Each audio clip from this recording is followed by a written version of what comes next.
I'm Adam. And I'm Easter. And this is Where There's a Williams, There's a Way. Hey, Easter, what are your thoughts on mice? My friend Sunny is a mouse, but I don't know too many others. Some are nice, some are not. Generally, they're a little too open to sharing food than I'd prefer. Sharing or taking? Now that you mention it, even the guys that I like will show up at a party empty-handed, but never leave that way. In today's book, there's a mischief of mice that needs a bit of help with sharing. A mischief? Yeah, that's what you call a group of mice. I didn't know that. Let's get started.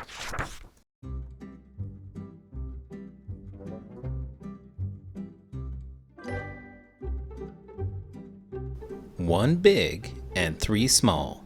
Written by Matthew Lyne-Watt. Illustrations by Cong Nguyen. The Mouse in the Movie. A very short yet true story. This story I'm about to tell you is about a real-life mouse. One that I met, and possibly the mouse that inspired me to write this book.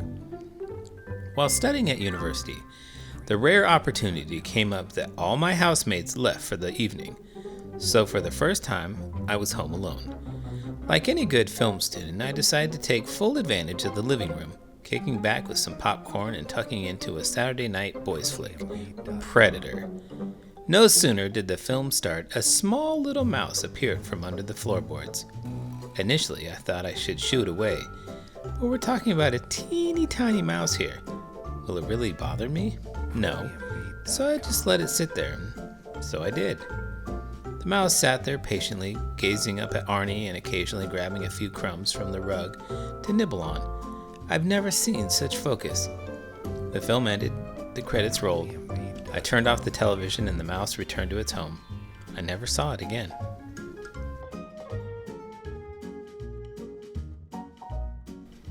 Inside of a house at the end of a hall was a hole where some mice lived, one big and three small. They gathered to feast on a dark, stormy night, but one mouse was eager. He gobbled each bite.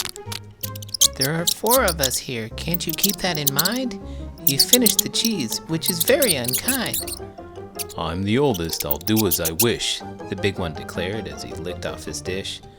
All this cheese makes me strong. It will help me grow tall, unlike mice who do nothing but whimper and crawl. If that's what you think, squeaked out one of the mice, then you're selfish and greedy. You'll see, there's a price. He stomped his big foot. Fine by me, said the mouse. If you aren't on my side, then get out of my house.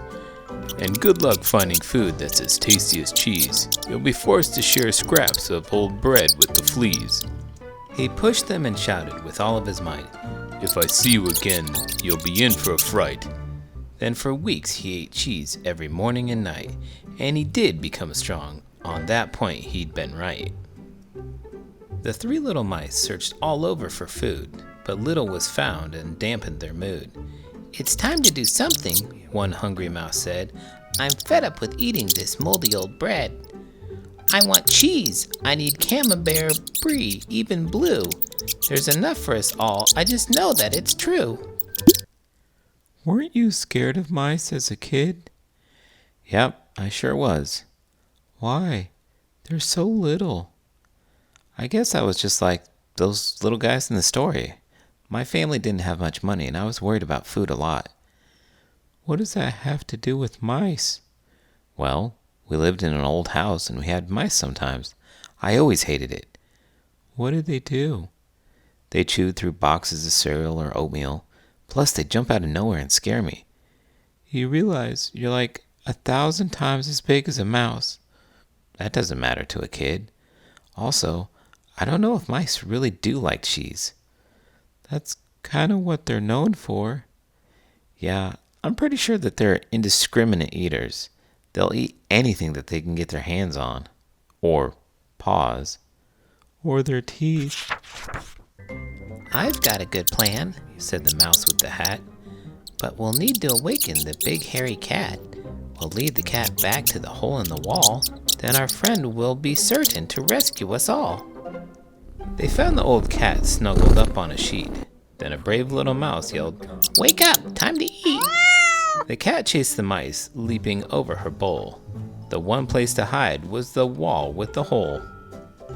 They eventually reached the enormous old mouse, who was eating his cheese by the door to the house. Help us, they yelled. The big cat's on our way. She'll eat us all up. Will you please let us stay? The mouse scratched his chin. Well, we cannot have that. I can lead her away. I'm not scared of that cat. You three hide in the house while I sidetrack this beast. Then the cat bounded over, all ready to feast. The cat licked her lips at the rodent's large size. This mouse is so big, a delicious first prize. But the mouse was still lively and quick on his feet, and he squeaked, This is one dish you never will eat. He zoomed through the house, checking room after room. Then he climbed to the top of the tall kitchen broom. He jumped in a jar and he quietly hid, but he felt so exposed for the jar had no lid. I've seen enough movies to know that it's not a good idea for a mouse to hide in the kitchen. They could lose a tail. Or worse. Or maybe he could find a human to befriend. I haven't seen any humans in this book, so I wouldn't hold your breath. I have to admit to you, I'm not too fond of cats. I don't know if it's that I'm allergic to them, or their general apathy towards others really bothers me. My view is a bit skewed, being a rabbit and all. That being said, if I played devil's advocate, they're always hugging people. I've never seen a cat hug someone. You know, when they rub against your leg. When they do that, they're actually transferring their scent to you, essentially claiming you as their property. You win. Cats are the worst. Inside of the house, waiting far out of sight, the three little mice saw their plan in new light. What have we done to the big hungry mouse? It's not right to stay hidden inside of this house. The cat vaulted up and she walked past the jar. Come on out, yummy mouse, I can smell where you are. It was then that the cat sniffed a horrible stink from the moldy old bread that was black, green, and pink. Then the cat raced away, for the smell was so bad, and the mice cheered, Hooray! What a fright they'd all had. The biggest mouse cried, All hail bread that is smelly. Without your quick wit, I'd be in that cat's belly. There's no need to thank us. We woke up the cat. We shouldn't have tried to be sneaky like that. We're sorry, old friend, said the three little mice. We were hungry and angry. We weren't being nice. I'm the one who's sorry. My actions were rude. Come back to the house. We can all share some food.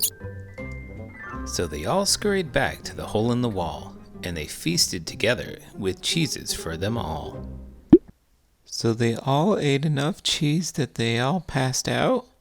That's what it looks like. Man, how greedy is that big guy? He really didn't want to share. For real. Where was he storing this cache of cheese? And how did the others not find it and get a few nibbles in? Let's just focus on the positive. All four of these mice learned a lesson about friendship and sharing. And greed. And starting fights with giant animals that want to eat you. Yeah, none of those things are good. However, if you thought this video was good, please like it and subscribe to my channel. I'm Adam. And I'm Easter. And this is Where There's a Williams, There's a Way. Did you know a mouse's hearing is superb compared to ours? Research shows that mice can hear ultrasound up to 90 kilohertz. To add to this, they can also use ultrasound to communicate with one another and even serenade each other with love songs.